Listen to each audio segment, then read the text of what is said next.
Now, an interesting thing you brought up regarding this memo that came from Department of Homeland Security is how it was signed.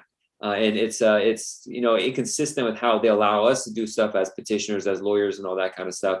But what this revised guidance on informal camp marriages issued by the acting associate director of Refugee Asylum International Operations is signed a little bit differently than which is legal. So I'm not sure if this memo eventually they're going to sue on it and say it's incomplete. But could you talk about that?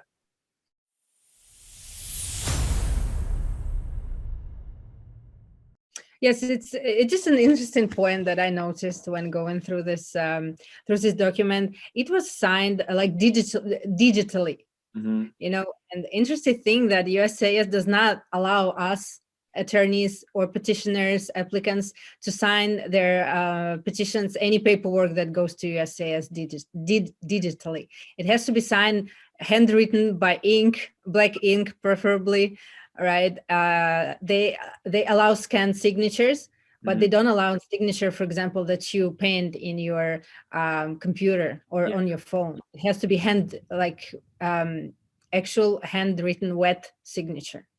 Yeah, so they right on there is right, it's digitally signed. I mean, they really put in your face. So I'm not sure how that went by, and in fact, it's going to create a problem for this memo. But that's just shows like there's two sets of rules. One for me and one for you. That's how it goes. That's how governments usually operate.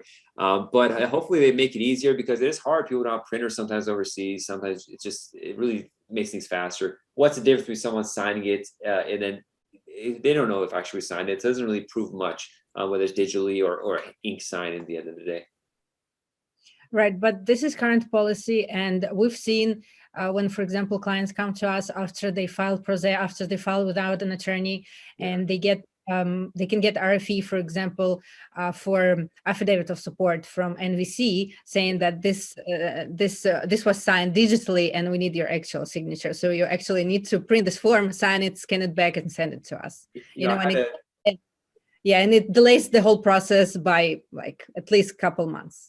I had a devastating case where a guy was a student visa holder, and before graduation, he filed for optional practical training, OPT. It's a work permit that allows you to work, obviously, for a year after graduating. And he submitted it with a digitally signed signature, thinking it's okay. It took them 4 or 5 months, but they finally responded denying the case once they realized that. And by that point, the deadline for filing for work permit was gone. So he was immediately have to leave the country at that point. He couldn't even take advantage of his OPT. And his whole life, his plans, the employment he had lined up, everything got messed up because he didn't understand or know about this requirement. So you got to be very careful and just know there's 1,000,001 different things with immigration law that could be problematic. So watch out. Thank you for watching this educational program. To get the latest videos, click the subscribe button and the notification bell icon.